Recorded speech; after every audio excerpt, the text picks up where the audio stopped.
I met Jennifer Sherman Betts in '09, about '10, when she was a buyer for DJJ. I always admired how she went about her business and how she navigated a pretty masculine world and still made it happen in the scrap business. I lost touch with her when she left DJJ, so when she popped back up on LinkedIn, I reconnected with her. I was able to talk her into doing a podcast while she was traveling to the ISRI Gulf Coast chapter meeting and have her fill me in on how her career has evolved in the scrap industry that we both enjoy so much. Enjoy. So I was able to wrangle up Jennifer Sherman Betts, which is really Jennifer Betts, but when I very first met her, she was Jennifer Sherman. So I figured I'd use the middle name, just like we discussed. But I'm super excited to sit down with you. We have been doing business. We don't necessarily do much business today, but I was trying to think of the year when it very first started, when you were a buyer for DJJ. What year was that? It had to have been 2009. Okay. I moved out to Seattle in 2009. So to say that you're, new to the industry would be a lie, because you've been doing it since '09. And in my estimation, 12 years lends a lot of credence to what you're doing. You've moved around and you've explored the industry pretty in depth. And now you're currently with Argus Media. Yes. And so I'm super stoked to get you on the podcast, and let's get this party started. Fantastic. I'm excited to catch up. We obviously haven't spoken a lot since 2009 business. Yeah, exactly. Yeah. We did, what prompted is when we were doing that Clubhouse talk here, about a month ago, and Nick Snyder, who kind of does that talking scrap on Clubhouse, which has gained a little bit of traction. I think as the time goes by and people know about it, it'll gain more traction. But, Nick brought you on and I came on to kind of help just facilitate the conversation. And we got a lot of positive feedback, your insights into the scrap industry. And I was like, man, I need to get Jennifer on the podcast, like, for multiple reasons. Mostly because I guess I have a strong appreciation for like real hustlers in the scrap industry and people that have been around, and not necessarily, like, in my opinion, you don't need to be around for multiple generations to really be good or care about the industry. You just got to kind of have a passion for it. And those are the people that probably I respect, and those people I want to get on the podcast. So super stoked to get you on here. Absolutely. Yeah, it's been a bit of a ride. I didn't have any experience in the scrap world. I mean, I'm the stereotypical, got plucked out of college into this crazy world. Thought I'd do this for 6 months and then I'd reassess after bonus time. And then that was back in 2007. So I'm still obviously here doing this and like it. So '07 was the first year you were in the industry, right? Yes. Yeah. I started off at DJJ, David Joseph, kind of went the non-traditional route. I started off on the non-ferrous side of the business, trading in Cincinnati for a few years. So how wild of a ride is it from like '07 to '09? I mean, talk about two of the biggest swing years, three years, I guess, in the industry, from absolute peaks to canyon type valleys. And I mean, how is that? I mean, looking back on it now that you've kind of had more years to kind of draw from, was that a pretty wild ride for you as well? It definitely was. Although if you could have timed any time to come into the industry knowing nothing and being trained essentially in one of the best markets where you essentially could never mess up, it was probably the best time to enter, because for basically 1 to 2 years, whatever you bought, whether you messed up on the buy or not, you still could wait 3 days and make money. Correct. I mean, yeah, especially on the non-ferrous end, those swings were big. Those people talk about the ferrous side and how big of swings those were, but the non-ferrous swings were just as big, but even bigger percentages, on a daily, weekly, monthly basis. Absolutely. And it was great, having such experienced traders around me during that time period, especially on the non-ferrous side, because you really got to learn all the different types of grades, as well as the different strategies they were using with hedging or packaging, or their tolling business. It was really quite informative for those few years when I was in Cincinnati. I think that anytime, I mean, what if I know it helped me a ton. So when I was in college, I took a couple of my spring breaks and I went to work for Schnitzer, because obviously at that time we were partners with Schnitzer, and it just seeing how big companies operate, and they do. I mean, they do different. They do things differently than, like, say, a small mom and pop small business like ours operates. Right? We're very, like, hands on, very. We see the daily transactions and the purchases and the movements, and it's like looking at it from, like, a much larger perspective. It gives you just, like, a different insight into how things are being done, in a different environment than what, like, even what I operate in today. So I almost encourage, if either of my sons ever wanted to get into the scrap business, I would almost encourage them to go work at a big, whether it's a publicly traded company or a big, privately held company, just to go see how things are viewed differently. Oh, 100%. I've worked for publicly traded companies, for privately held companies, and then, with small, medium-sized, family-run businesses. And there's advantages to both sides of, the spectrum. But I do have to say, where you're sitting, it's a great perspective because you can be nimble. I mean, you basically get your team together, somebody comes up with an idea, you discuss it for 5 minutes, maybe you need additional information, but the decision can be made there. And within 15 minutes, somebody is off and running and Yeah. taking it. Versus in corporate world, you have to get 20 meetings together, you got to get the PowerPoints, the Excel spreadsheets, you have to have 3 levels of C-suite officers to sign off on we got to make sure that we're not going to mess up any of our shareholders positions. Okay, now you can go. Yeah, And I know. it's 6 months later. Oh, I know. And that's the only way that David has a chance with Goliath. I mean, really, that is your competitive advantage, is your ability to be nimble. Because realistically, if they want to outprice you, they can outprice you. If they want to muscle you, they can. It just by sheer size. So really, all you have is your ability to be nimble and your ability to make decisions and go. And Yep. live with those decisions and move forward. But that is really your biggest competitive advantage as a small company in any industry, really. Yes. Oh, absolutely. Well, and also think about the amount of overhead those large organizations have. So whenever you see them getting aggressive in the marketplace and you're like, how can they possibly be making those margins?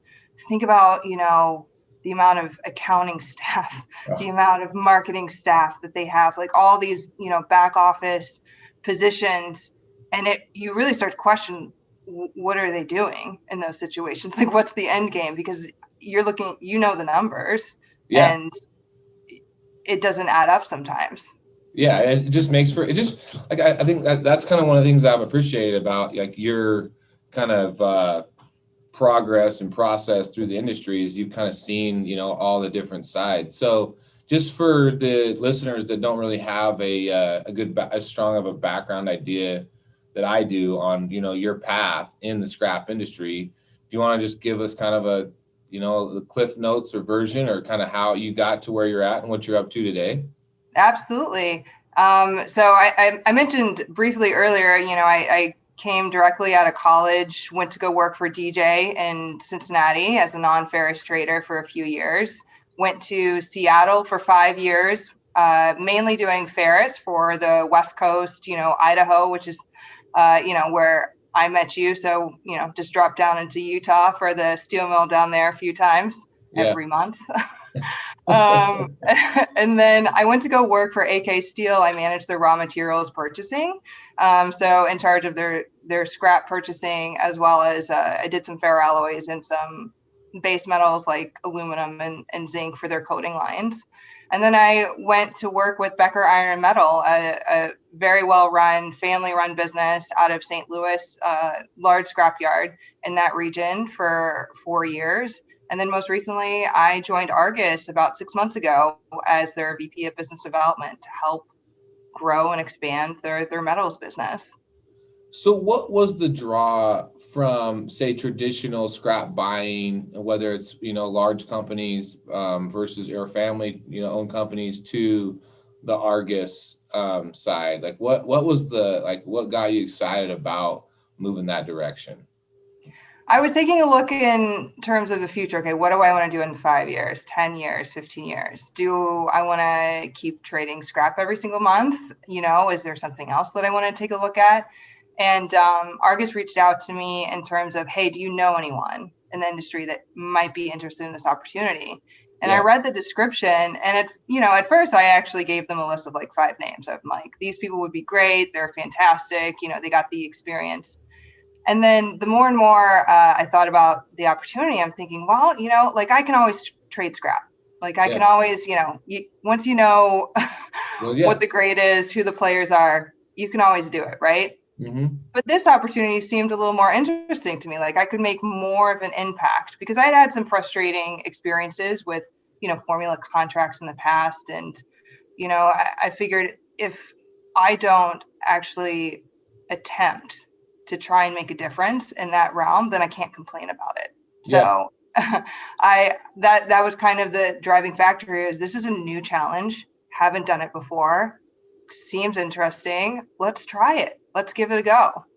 Well, that seems kind of like your personality, though. I mean, like even to go out of college to an industry you really don't know much about, like it seems like a challenge. You're like, oh, give me 6 months, and after the bonus, if it works, like I'll stay. If the bonus doesn't meet my expectations, like I'll go do something different. Yep.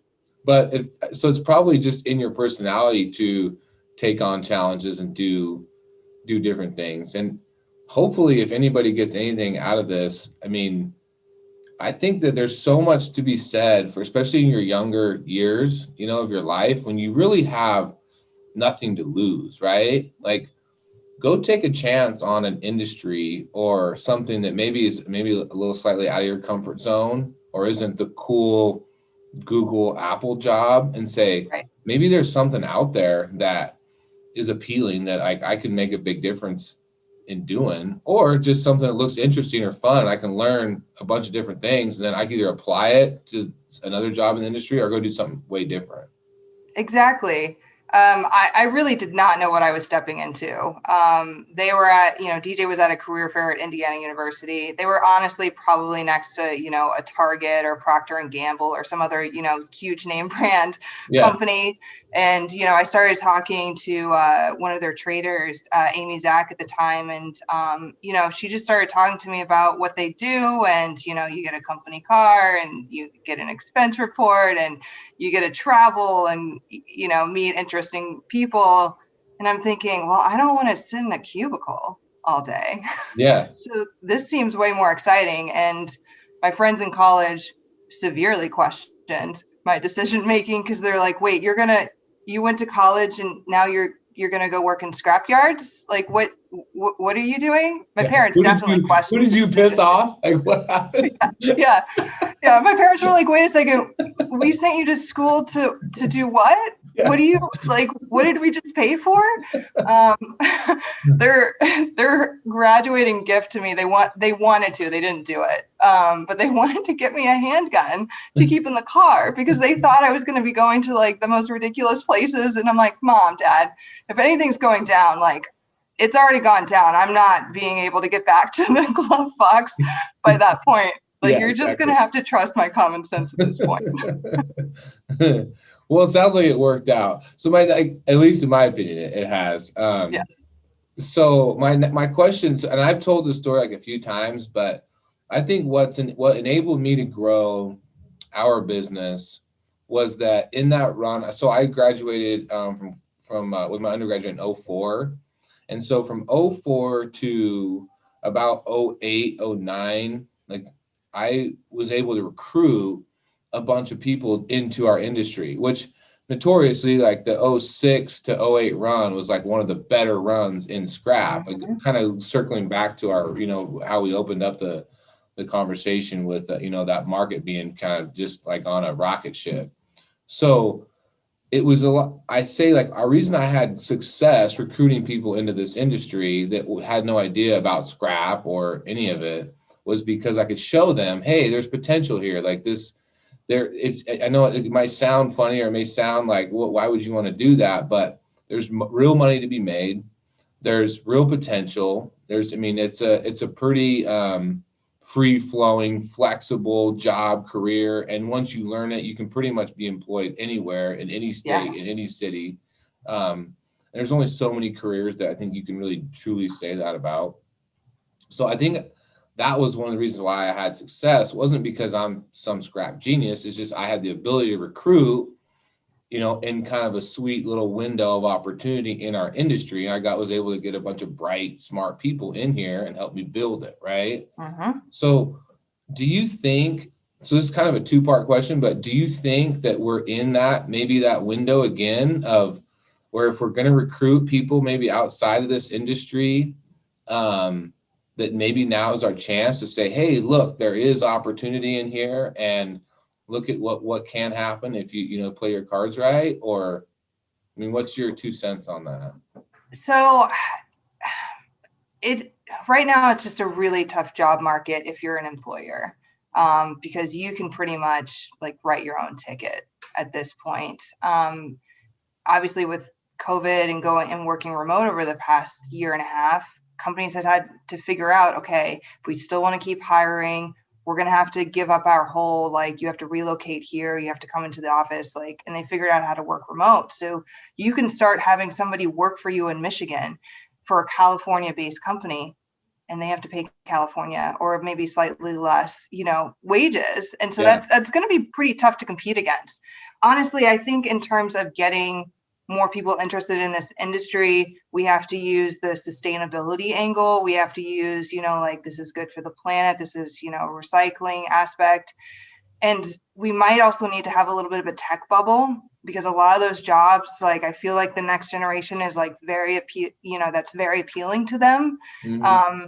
And when you're talking about, that 2004 to 2008 period, that was relatively right after the 2001 tech bubble. So like people were probably still thinking, yeah, no, that's probably going to bust again. And, you probably had some friends laid off during that time period. So it's kind of, it depends on how you angle it in terms of getting the next generation in. I think showing them that this is a green industry that makes a lot of green, I think is probably the way to go at this point, because there's still a lot of, sexiness that comes into play with like what kind of job opportunities are out there. Like, what do you want to tell people that you work for? Do you want to tell them that you work in the scrap industry, or do you want to tell them that you work for like some, IT website startup, right?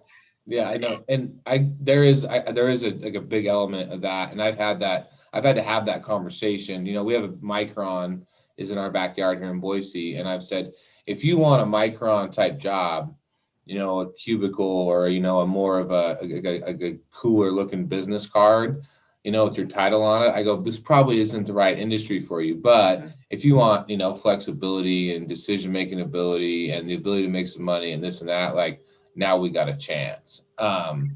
So the second part of that question is you and I kind of briefly just touched on before we started recording was you're heavily involved in the women in recycling component of our industry. And you can tell me the acronym again. But what do you think it's going to take to, say, get more females in our industry and wanting to be not just a part of it, but an active part of it, and kind of draw them into doing like what you've done in your career? I think it's definitely going to take a shift in HR practices. I've worked for companies that basically have a set criteria, and it's worked for them and they've been successful in it, but that also tends to be more male dominated. So I think we're just going to have to get a little bit outside of our comfort zone with our HR practices in terms of, okay, if we're going to the same types of schools or we're recruiting from the same locations, then, okay, we're probably going to still keep finding the same folks. And that's probably not going to increase the diversity in that aspect. And then in terms of, getting more people to be more active, like when I first started in the industry, I tried assimilate myself and hide the fact is probably a good way to describe it, that I was a female, because it was so obvious. Whenever I would walk into a room, I would be the only one, or maybe there'd be like two others at best, right? So Yeah. you didn't want to say anything that would be different from what, like, the boys said. You didn't want to do anything that might be different. My fashion choices back then were not what I would have worn in my personal life. It was a lot of, golf polos, because that's what the men wore, versus now I'm getting more comfortable and having more professional feminine attire. Yeah. And 15 years later, I'm seeing more and more women in their power suits and their power outfits, and they're like, F this, like, yes, I'm going to wear amazing jewelry, and like, yes, I'll still kick your, whatever at, business and get it done. So I think just having more confident women just in the industry, interacting with more people, is making it more comfortable for women to be themselves in the work environment. And so I think that's how we're going to just naturally increase the amount of women that are in the business, is just seeing more and more of those individuals. And I think when you can convince, like, I think I've always said, like, I love to go left when everybody's going right, and then go right when everybody's going left. Like, that's just, I enjoy it. Sometimes I'm right, sometimes I'm wrong. Maybe I should have went left when everybody else is going left. But I feel like some of the best decisions I've made is going the other way when people are going this way, right? And I think that if we could get companies to understand that, I think that there's something to be said.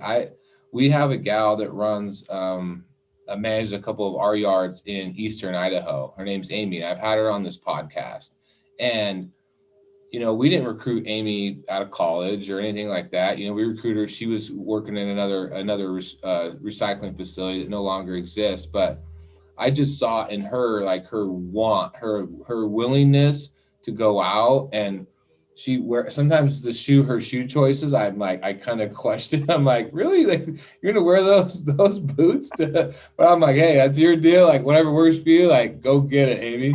But I was like, there's really no scrap buyers really, in Idaho that are female. And I'm like, Mm-hmm. Amy, you've been in the office, like, you understand scrap. If there's any questions like that I can answer for you, like, I will answer them for you. But I said, just go out and just start doing it your way. Like, whatever Mm-hmm. way that is, go talk to the customers, go and just get started and get yourself comfort. Like, I think with you, like, talking about, wearing polos or whatever, to more blend in physically. I think once you understood it mentally, the material, and you understood that you could have a conversation about scrap with the best of them. Like, I understand what HMS is. I understand the difference between bonus, plain structure, ferroalloys. Like, let's go. Let's have the conversation, right? Now it doesn't become a matter of what you're wearing as much as, like, do you understand the material like I understand it? Do you understand the flow like I understand it? Then people are willing to take their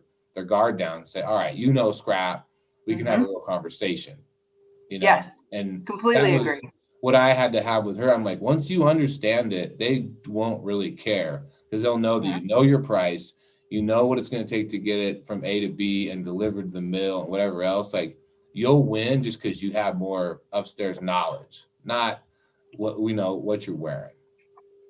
Right. So, Absolutely.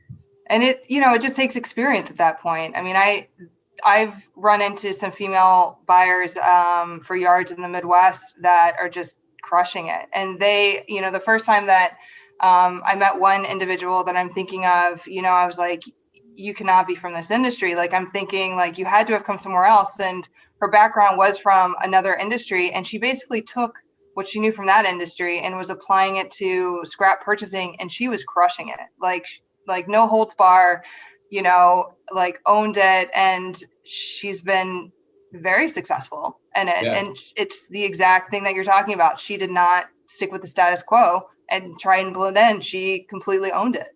Yeah, like a side story, but I had a gal, my wife had a really good friend, and she was in the tech industry, and she was kind of unhappy with her gig. And I had bought a pipe company in Indiana, and I was like, and she's like, man, I want to get out of this tech industry job, blah, blah, blah. And I'm like, well, I have this pipe company in Indiana. And she goes, I don't know anything about pipe, Brett. And I said, I don't really care. I'll teach you about pipe. I go, but you got hustle. Like, that's all. And I said, there's nobody out there selling pipe that's a female that I think is out there hustling the way you hustle on the tech side. She was on the marketing for a pretty good sized tech company, traveled around the world, setting up trade show booths and doing all the marketing for them. And I was like, if you could do that, like even on a small scale on the pipe industry, nobody's doing it right way. I said, you'll win. And so I like hired her. Like my wife's like, really? You're gonna? I said, yep. I said, and so I told her, as long as you're willing to fly to Indianapolis, once a month and go out and then fly to, we flew to New York and Boston and down south to set up dealers. We're setting up all these dealers. And I said, well, just fly me in if you need backup. And she was just out setting up dealers and just kind of getting everything going. And within a year, I mean, it didn't take but just a year for everybody to just see, okay, she's not just out here speaking like tech talk. She actually knows pipe. And so it was just a change of face. It was a change of knowledge, and just brought something enough different to the table that it worked. And she's still doing it to this day. And so I've always felt like if there's an opportunity, if you get the right individual, male or female, that's actually driven, because that's what it is about. It's just someone that's motivated to go and attack the business and attack, the potential. So I was always stoked to see that it's worked out well for you.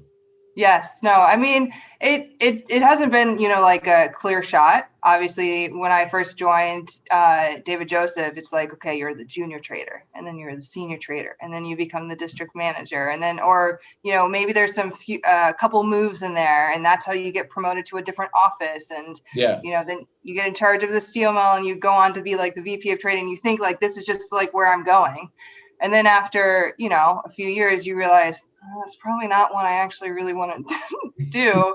Okay, how do you maneuver the career? You pivot. At some point, you find like your pivot point, and then you say, okay, where do I want to go? What do I want to do different?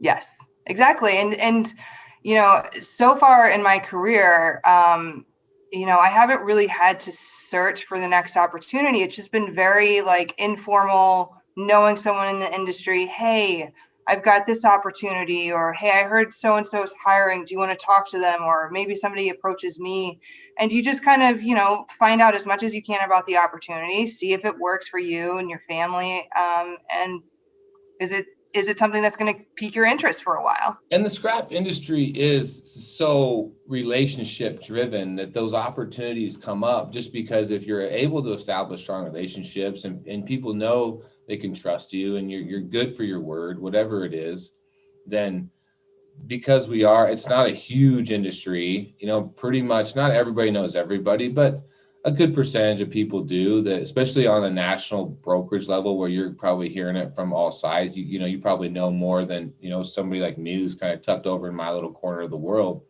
But I think that's the cool thing about our industry is that it is relationship driven, and those opportunities can come up, which then could be another talking point from a recruiting standpoint, whether it's for females or for males, like, say, hey, you may start here.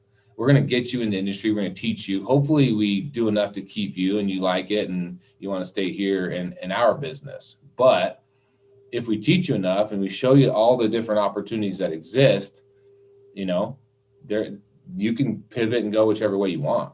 So I think maybe that's probably a talking point as much as the green and the sustainability and whatever else. Like there's so many different versions of what you can do in our industry. Oh, absolutely. And, if you, start off single in this industry, you just think, okay, I'm going to move wherever. I have no ties. Like, you can follow the career wherever. And then obviously it gets a little more complicated when you get married, there's another career involved, you have children now. But what's fantastic in terms of like a selling point is I can work anywhere in this business. Like, we recently relocated out west and I work remote. And if there's an opportunity, in the future to go overseas, well, there's scrap overseas. There's, scrap back in Ohio. There's, there's metal pretty much anywhere in the world. There's going to be an opportunity. So if we ever get relocated again for either my work or for, you know, my husband's work, I mean, there's going to be opportunities down the road to keep this life interesting. Oh yeah, yeah. That is one thing about our industry, and you know, another recruiting talking point is it's no matter where you go, there's scrap. So once you learn the industry, you will have the potential to have a job if you like it and you want to be in the industry. You can pretty much move wherever.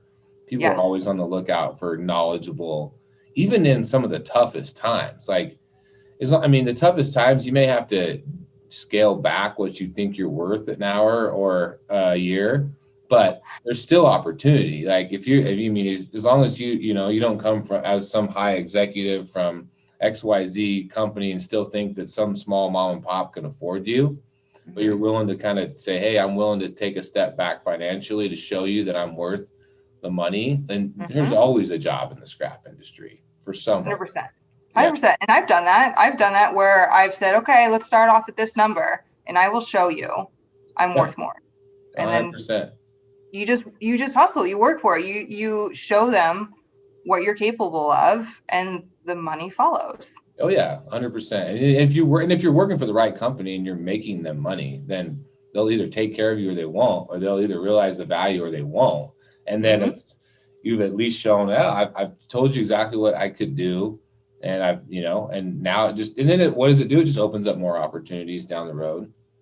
So tell me, you're at the ISRI conference in San Antonio. So kind of give us for all of us over that aren't at the conference, give us kind of what's going on over there, and A, while you're there, but B, just kind of what, I've heard that the attendance is great. I've heard that, it's people are excited to get back out and about. So kind of give me your scoop on what's going on over there. Absolutely. So in my career, this particular region of the country was never, like my day-to-day book of business.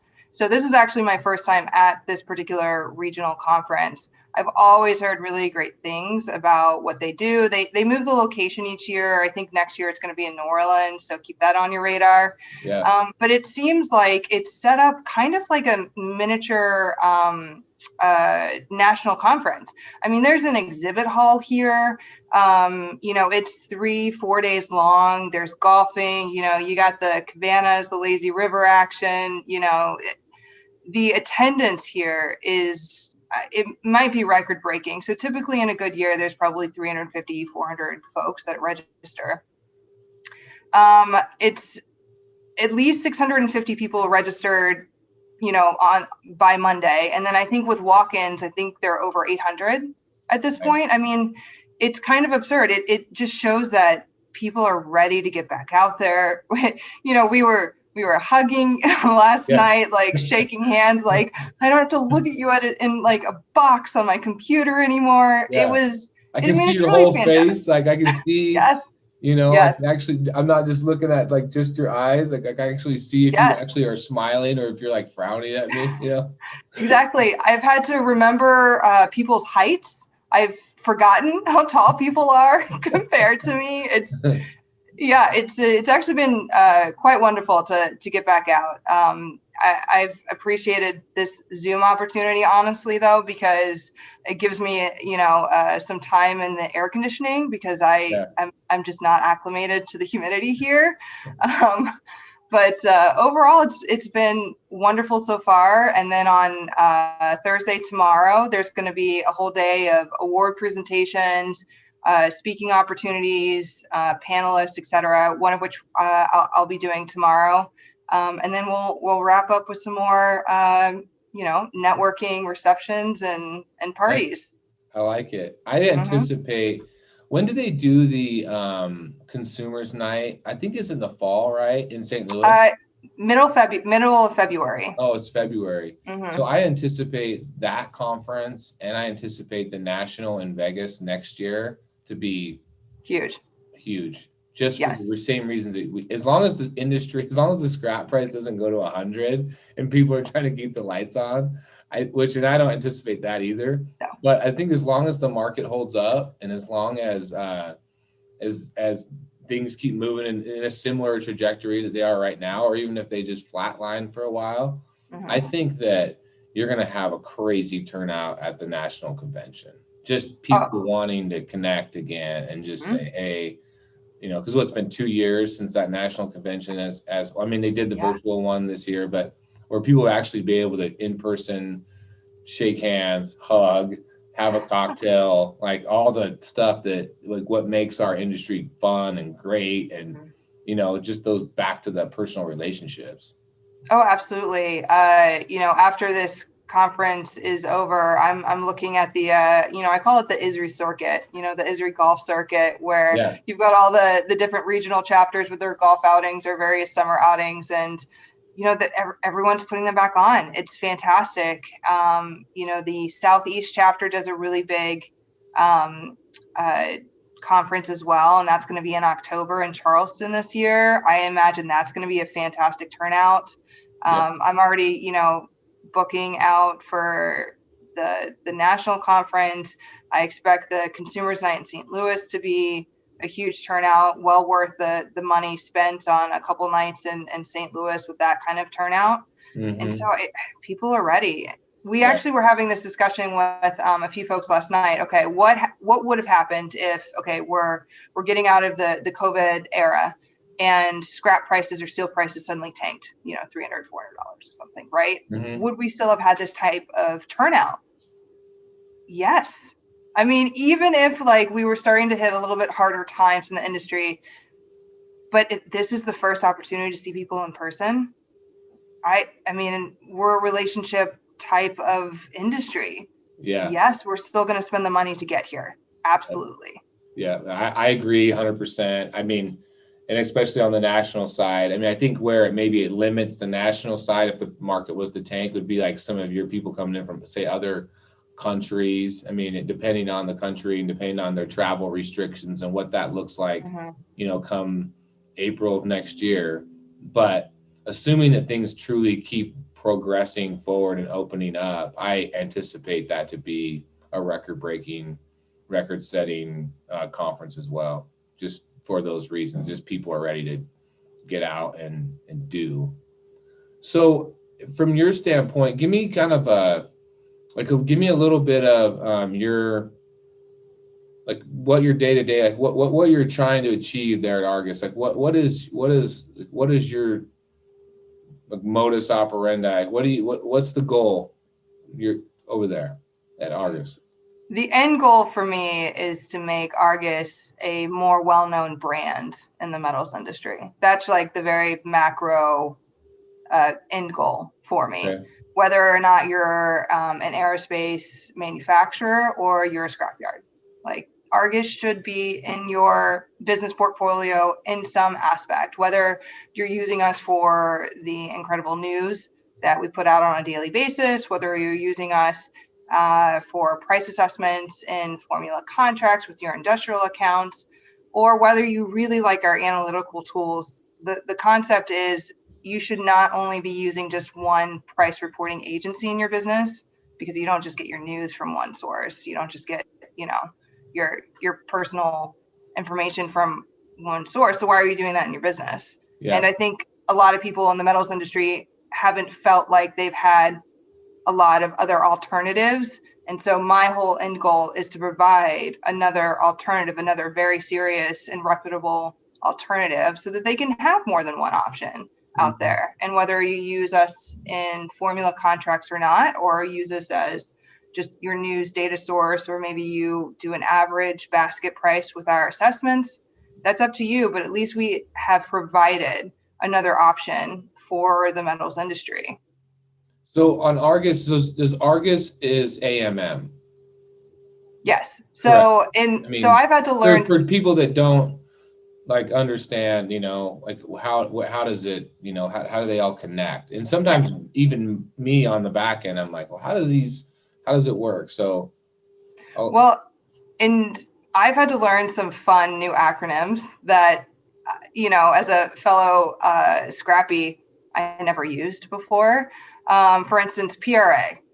Everybody loves to use the term PRA in my industry, and it's price reporting agency. I don't think I ever heard that term used I've ever. never heard it. I mean, I now Yeah. learned something. So now, hey, we're adding value out there. If Yes, everybody wants to exactly. know what PRA is, it's a price reporting agency. Okay. Exactly. We're adding another acronym to the wonderful world of acronyms that we already have in the scrap world. Yeah. But yeah, so AMM is a price reporting agency. Platts, CRU, they're all price reporting agencies, PRAs.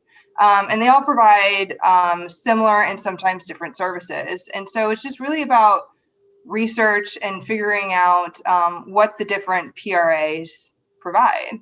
A lot are different, and there are several that overlap in certain areas. And it's just a matter of figuring out what works for you and your business. And it's a matter of just interacting with the various ones to really try and figure out what works I think you for said what it you're best trying to though. I achieve. mean, when you read the news, you'll read like, I mean, at least when I read the news, I'll read like the Idaho Statesman online, like what's going on in my backyard.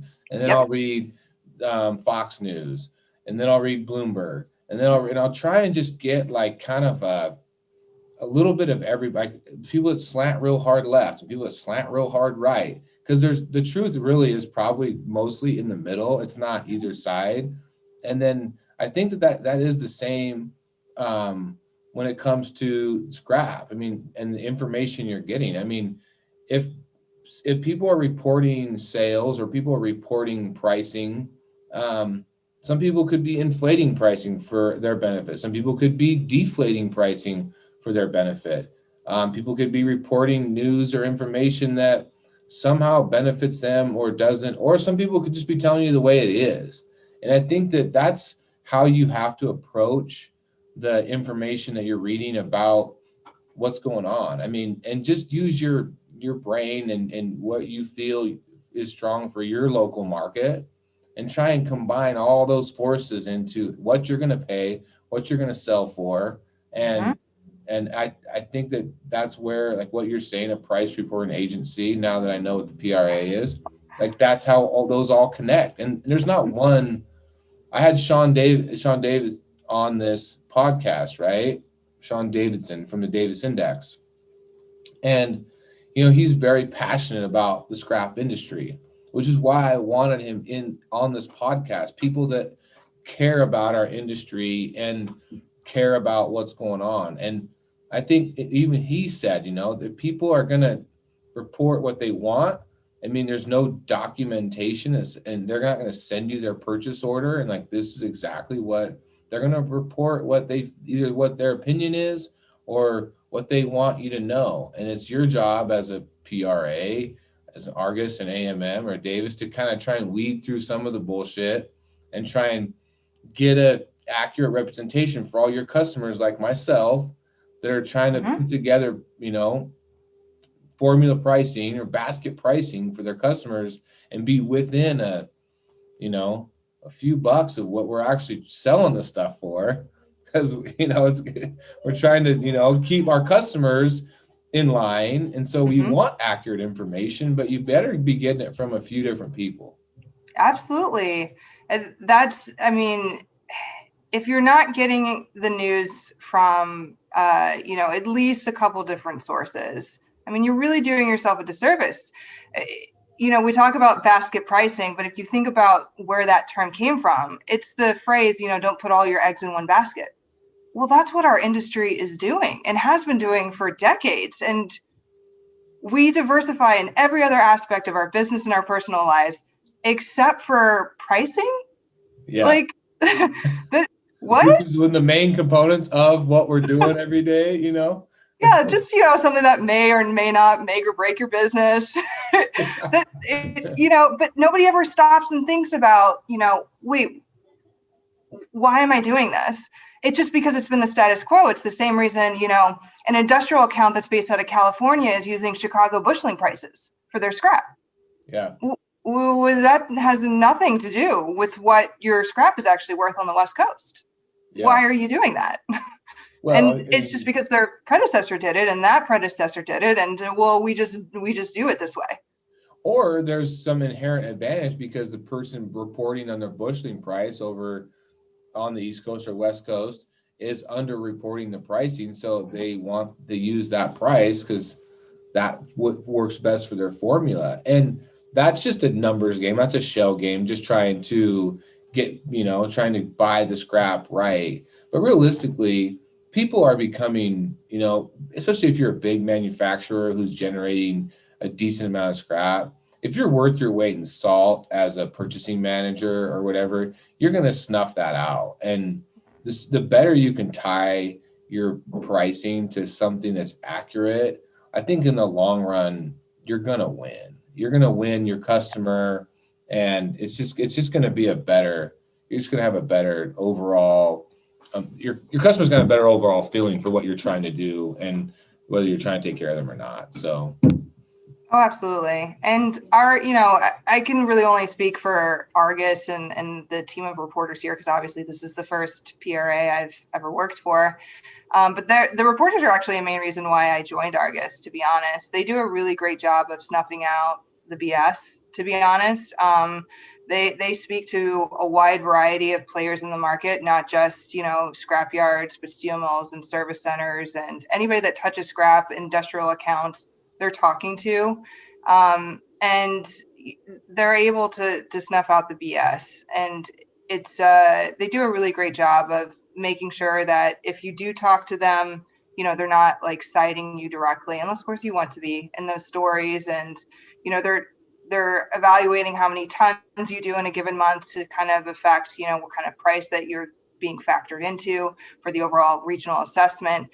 They're just very sophisticated in what they do. And it's really impressive to see the work that they put into it. They take a lot of care in putting those numbers out each month because they know how much it affects the given market. Yeah. One slip up can cost people a lot of money. A lot of money. So question for you, in like looking forward, I know everybody's got prediction of where the market's going, and I don't like to predict a price, but you and I, we had this this conversation on Clubhouse, and I really liked your insight. But just give us like an idea of where you see the scrap industry in the next, few months to a year, maybe a couple years out, and just kind of what you see overall landscape wise. I think that would give some value to people that like this podcast, listen to this podcast, kind of somebody from the outside looking in. I mean, what are you seeing out there? And go any direction you want. I'm more than happy just to listen. Okay, so short answer, up. The long answer is I think we're in a good period for the metals industry just in general. There's a lot of demand, a lot of pent-up demand. And I don't see that necessarily going away anytime soon. I think I mentioned on Clubhouse, I'm probably more optimistic than the next person for probably 2 to 3 years, to be honest.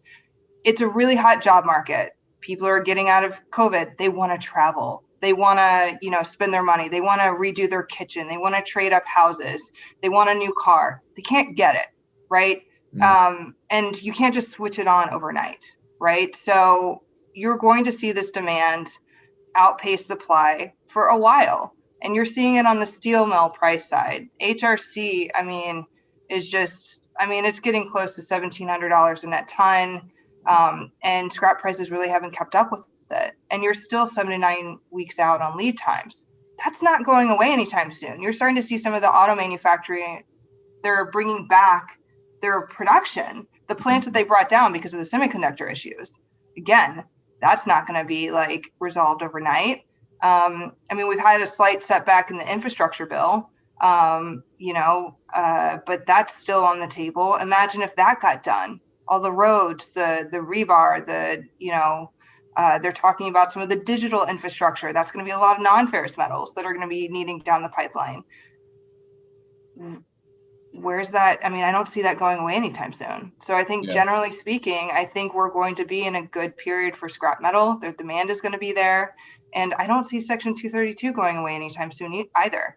So it's going to probably be pretty optimistic in the scrap world for the longer, well, let's call it, a couple years at this point. I think you and I see that eye to eye. I just wanted to hear somebody else say it other than myself, just because I'm sure people are like, ah, that guy is just, he's, I don't know if he's saying it just because for his own benefit or not, but I'm always curious, like what other people's, take is on it. Cause I'm an optimistic person in general. I'm probably more willing to take a little bit of risk than some, just on optimism as much as anything, or my willingness or to dig myself out of a problem if I get into one. But mostly because I just feel like, something has to give. Either the new steel price has got to come off or the price of scrap has to come up. And I really just go by my own gut feel of our region and our area. And then I just kind of try and project that outwards as far as, what does our flow look like? What does what opportunities are there for, material in our region? And when I start feeling this flow slow down in a market like this, then I feel like it's going to be as much of a supply side issue as it's going to be demand. So the demand is there. And if the demand stays even somewhat relatively strong, I think we're starting to see supply side issues on the scrap. I mean, because there was there was a period of time where there was very little demolition. There was very little, manufacturing, or maybe only 50% of the manufacturing that would have existed had COVID not happened, right? Yep. So that's starting to catch up. The spreads, I mean, when copper's sitting around 450 and the spreads haven't budged, I mean, and the inventory, you start looking at the LME inventory, you start looking at the inventory, you can see why the price is up. It's as much of a supply issue as it is demand. And when those two forces combine, you better hold on. And Absolutely. the steel mills, in my opinion, will tell you, oh, we can buy the material we want. Like, we're not running into any issues. And I mean, hey, everybody's got a sales pitch and I get it, but I just go by how I feel, right? And what I see in my little corner of the world. And I think that's going to be a big proponent of the next couple of years. Is a lot of the low hanging fruit has been picked. So if there is still good demand, and we haven't even really brought in a super strong export market yet into the mix, right? The pricing is being driven right now is being driven by the domestic steel market. I mean, Turkey and Bangladesh, some of these other countries are, they're only paying what they're paying because they have to. They're not, I don't feel like they're necessarily driving the market as much as the domestic side. If that deal ever flip-flops, like an 08, 07 flip-flop, where it was the export market that was basically forcing domestic's hand in pricing, this thing is a rocket ship. And I'm not saying that that's going to happen. I'm just saying if it did, then now you have two real players at the auction versus just one. And Yep. you better hoping you've taken care of your customers. Absolutely. Well, and on the export front, let's think about how the steel is made along the Gulf Coast and the East Coast. In the South, 100% of the steel is made from electric arc furnaces. So when export is going to get hot and it's going to get aggressive and it's going to start pulling scrap out of the South, that region is going to fight for that scrap. They don't really have another alternative. Yes, they can buy some iron substitutes, but those are expensive. And so there's going to be, a big fight for that scrap to keep those steel mills running, especially at these prices. You think, an electric arc furnace steel manufacturer is going to want to give up a sale because they couldn't get an extra barge of scrap in? No, they're going to pay that. They'll definitely get it in, and they'll just average it into their 100,000 tons that they bought that month. It goes back to playing the average game for them, getting the material in. Because to me, if you're melting rebar on a $400 a ton, margin, you can afford. You've got room if the price of scrap has to come up. Because I don't know. I don't pretend to know what anybody's margin is other than just historical averages. And if you're melting on 400, you're in a pretty good spot. So spoiler alert, they're doing better than that right Yeah, now. I know. And that's where I agree with you. But like, let's say you can get to 400, still make good money, and that leaves a lot of room for the scrap Yes. price. And so, Oh, absolutely. you know, I think the spread right now between Midwest HRC and like the average busheling price, I think it's like $1,200 a short yeah. ton right now. And And let's be conservative. Okay, maybe let's say there's $300 in conversion costs. Okay, so you're making almost 900, maybe 1,000 in a good month on yeah, every ton of steel you sell. yeah. Yeah, I think there's probably some room to move up some of the scrap prices or steel prices to drop and still be economically fine and sound. As a Realistically, both could happen and yeah, everybody can still win. And that's yes, where I think, let's say that the export market does turn on and we do still get some, let's say we start getting more export or import steel coming in. I think that there can be people say, well, if the price of new steel comes down, price of scrap's going to come down. I don't necessarily agree with that as long as the demand is still there. As long as the yes. demand for the steel exists and the Mhm. supply is somewhat limited, I think you can actually see price of new steel come down and price of scrap hold steady or even move up in the face of it just because the margins are so wide. Agreed. And we haven't really even talked about like the behemoth of China or even India in terms of how they make steel. They currently make steel from integrated facilities, iron ore, coal, et cetera, right? Mm-hmm. And then obviously oxygen. Well, that's been a huge topic in India recently. I mean, that's a major health concern. They did divert some oxygen to the hospitals and health systems there. Um, but those countries are getting to a point where they're going to start generating their own scrap, or they're going to want to really aggressively find scrap from other parts of the world. Yeah, Well, we make a lot of scrap here. exactly. So that, I mean, we haven't even talked about those two countries starting to aggressively pull scrap out of this Well, area. and we're as a country, we're one of the first countries to emerge out of the whole COVID-19 Mm-hmm. lockdown, and you're Mm-hmm. seeing what's happening here. So what happens when India truly emerges and they actually, I mean, they're still locking down, right? Yes. I mean, Yeah. China is still locking certain areas down. I mean, they've been staying, they've been manufacturing a little bit, but I mean, that's why you run into the container issues because they're Mm-hmm. still fairly limited in what they can do or are allowed to do. If I mean just the amount of um, just the increase we've had as a country, being a 400 million, person country. Granted, we are heavy consumers, but what happens when these countries that are a billion or two open up and they see Yes. demand? I just Mm-hmm. think people are, I try and convince people don't get too short sighted on this deal. It's going to get interesting. It is. Before it gets less interesting, it's going to get more interesting. Yes.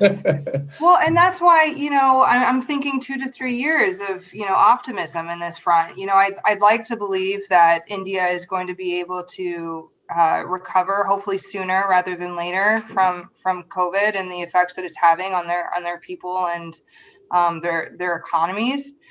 So yeah, imagine when the rest of the world gets it together. We get the vaccines out there. We're getting people back to work in all countries, right? And travel starts happening again. You need more Yeah. airplanes. You need more hotel rooms. You need all those services. Aluminum cans to drink your beverage on the go. Whatever. It's just going to increase demand. It's going to keep going, especially with increased, hopefully, salaries in this job Yeah. market. I'm interested to see, and this is something I haven't really talked much about, but I'm interested to see if there's a transition from some of the things made out of plastic, Mm-hmm. like your Dixie cups that are starting to get transitioned into like aluminum, something that's a little bit Mm-hmm. more recyclable. Yeah. And like in our lifetimes, and this isn't going to happen next year, but I'm interested to see if some of that stuff, like really transitions into like some light gauge, aluminum type products. Just out of It'll, curiosity on the aluminum side. It'll be interesting. If it does happen, that's at least like one step in the right direction. But I think a big issue that we have in the United States in particular, we suck at recycling. Like we Yeah. just do. Like, I mean, I think we're at 46%, I think is the number of like the UBCs that get recycled in the United States. So wait, half of the cans that we make are they're just in the trash in a landfill that we're not going to get back. Yeah. Versus I think United Kingdom and Brazil are in the high 90s%. So, to kind of switch to some of those metal-based products, yes, that's good. But at the same time, if we don't get our recycling rates up, that just means we're putting precious supply into landfills that we're not going to get back. It's crazy. I mean, I assume, you've traveled a fair amount for your career, and maybe on your personal end, I don't know, but over the years, and I feel like I'm decently well traveled but there's some countries I still would like to go see. But it's funny when you go to some of these places and like the trash can is this big. Yes. The recycling can is this big. Yes. And they don't double wrap package. The amount of trash generated here is crazy. Like, it's really mind blowing. Like, people that have never left the country and went to another area, another country that's decently good at recycling, or even decent. Like, yeah. Then you start to realize how, like what you just said, how bad we are, and it's like at it. And yes, I encourage people, like, if you ever get the opportunity to go travel, like, pay attention to the recycling component and the trash generation component when you're going somewhere, and just watch how different it is. Watch how hard it is to throw something away. Like, there's no trash cans. Like, it's crazy, it's like they're very, very minimal. They don't almost exist. And you don't even have to travel outside our country to see that. So, Seattle has a reputation for, being a little hippie. And, when we lived there, we had the tiniest trash can. I mean, like, there was just like not even an option to upgrade it. Our recycling can was huge. And then we had a compost bin, and that was just standard. That's what came with the house, like that. Everybody had that, right? Mm-hmm. And then we moved to suburbia Cincinnati, and they gave us the largest trash can I've ever seen. And we had to ask for a recycling can, and they brought it, and it was so tiny. We're like, well, this isn't going to work. Like, I work in the recycling industry. This isn't going to work. So I asked to downsize our trash can. It wasn't an option. I had to go to Lowe's and go buy my like smaller trash can because they didn't even have a smaller option. And then they eventually brought out like a larger recycling bin, but that's standard. We were the only family in our neighborhood, the suburbia landscape, that had a larger recycling bin than trash can. And part of that is space, right? Landfill space. And I was showing I was showing my oldest son, he's 11. I was showing him the difference between the US in just land mass and India, right? And I was like, you can fit India into like a quarter, like if you would put it into Texas and like the South, it's like takes up a quarter of the US, right? And I said, and maybe even a little bit less all in. I haven't ran the numbers, just visual, right? And I said, now imagine cramming 2 billion people into that tight of an area. I said, and then let's say we have 350 census, which probably really have like 400 and some change, right, in the United States. And we're spread out, right? We got landfills, we got mountains, we got, deserts. I mean, it's hard to fathom that amount of people crammed into such a tight area, and it forces your hand. Like, there is no other option, or else you'll just drown in trash. Yes. Well, and that's how Europe is. Each individual country is really trying to set up their own circular economies because they have to. There's no other option. Yeah. It becomes a necessity as much as like, oh, we want to do this. It's like, no. If you don't do this, then there's going to be trash everywhere. Agreed. Yeah, I think if you can figure out over the next 5 to 10 years how to mine existing landfills in the United States, I think there's some obvious issues like with methane gas and et cetera. But Mhm. think about all the metals And that they are already in these have been, landfills. like, to a certain extent, like old shredder landfills, right? Yes. Landfills that shredders have, I know that that's been going on for a while, but I agree with you. If you can actually mine some of the just regular old, Yes. just run of the mill landfills, it would Yep. be super interesting to see It the would payback be. on those. When I attended the virtual ISRI National Conference, one of the aluminum speakers was from the Aluminum Association, and they were talking about how with the increase in aluminum products and demand over the next 5 to 10 years, and our current recycling rates, we're never going to meet it. Like it's not going to happen. That's a huge issue. Even with mining bauxite and getting enough pure aluminum out of the ground and transitioning it, et cetera, into aluminum, we're not going to meet it.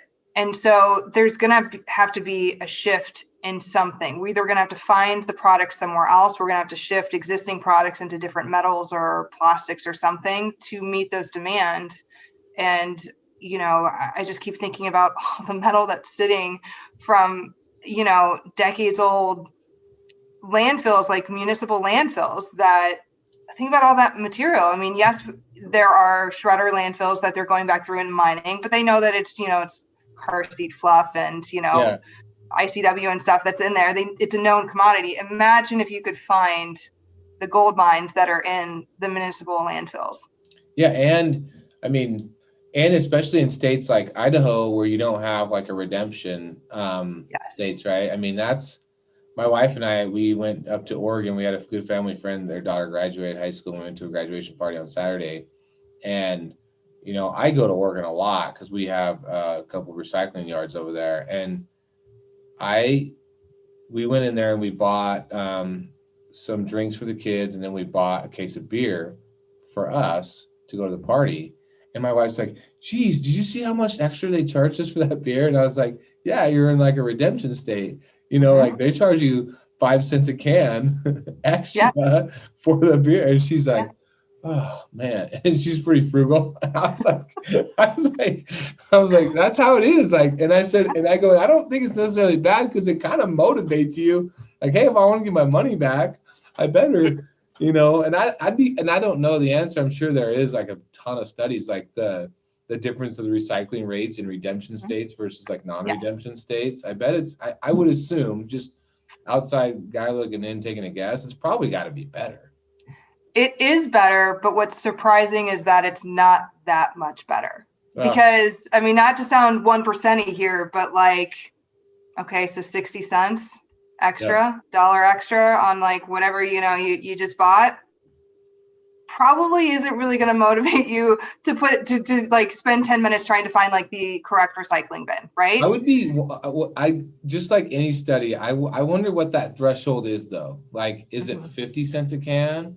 Is it like, Oh, jeez. can you imagine though? Like, Yeah. what would that threshold be to where even, people that aren't, say, necessarily squeezed by $1.50 extra, like Right. what does that number push to where you're like, put those cans in that bag over there because we're taking them Yes. back because we Yes. want to go to the store next weekend Mm-hmm. and, you know, and buy You know, it's another. what's interesting on those programs, those deposit states. There's only like a handful of them. I think it's like 7 or 8 states do that.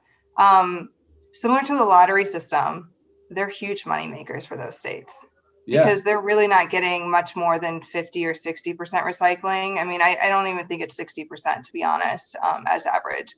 So think about that. Half of what they're charging people for those containers never gets like redistributed. So it can go fund additional programs. I mean, there's really a great opportunity here.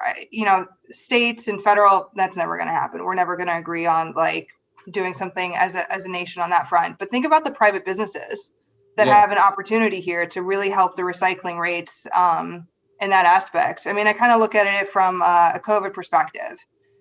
Okay, so as again, not to get too political here, but as a federal, like, group, we could not like collectively say everyone has to wear masks, right? Yeah. What we saw is private businesses started stepping up and saying, our customers are saying, we want you to say masks, and they did it.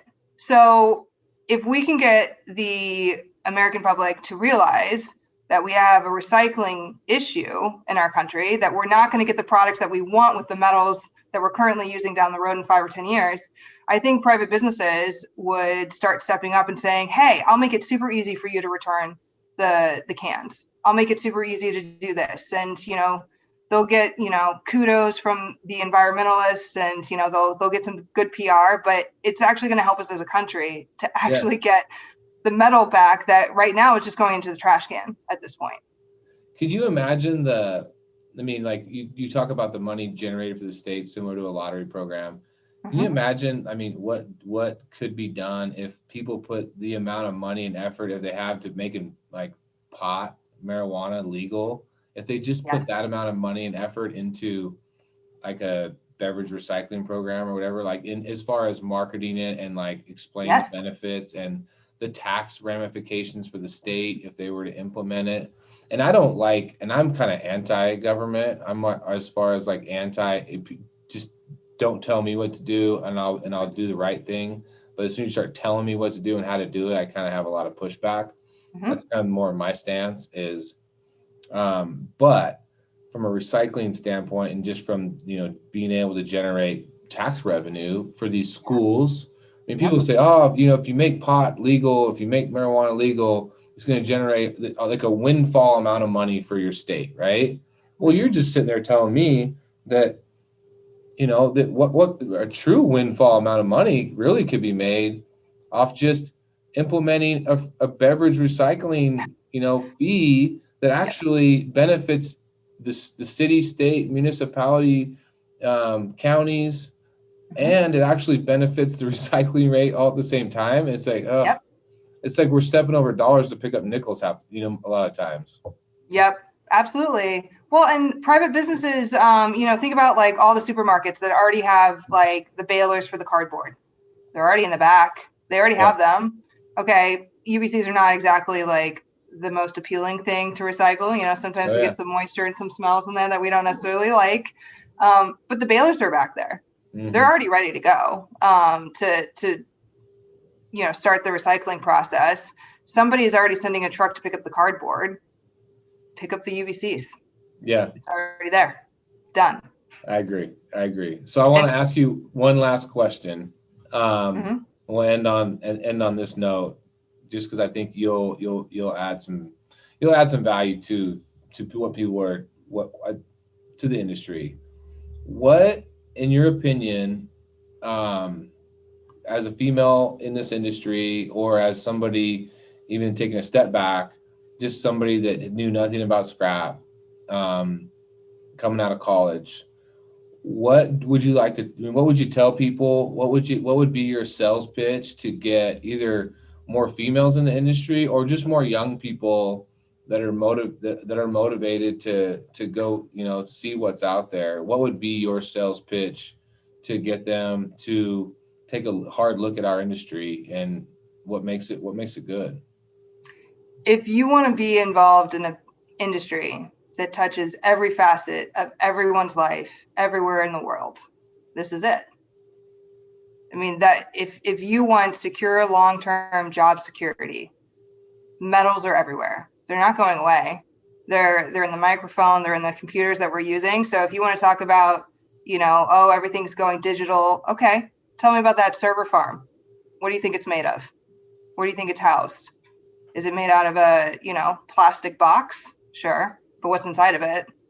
I mean, there is huge long-term success in this industry. You can work wherever, whenever in this industry, and it's fascinating. Anything that's metal in your life has a value. And if you're in that trading mindset, it really carries over into every aspect of your life. And it really does improve you as a person, helps you negotiate your next home purchase, automobile purchase on a personal standpoint, but professionally, it's really quite interesting and satisfying long term. Awesome. You've always been, in my eyes, a pretty strong advocate for our industry, and not even just from a female perspective, just from somebody coming in from the outside, not having a big family history in the scrap industry. So I've always appreciated the conversation, and I knew you'd bring, a twist to it. So thank you very much for your time, Jennifer. I appreciate you taking the time out of your conference schedule podcast to go enjoy some AC. And I wish you nothing but the best, and we'll stay in touch. But, always great talking to you. Likewise, this has been really fun. It's been really appreciated. Thanks, Brett. Thank you. Have a good one.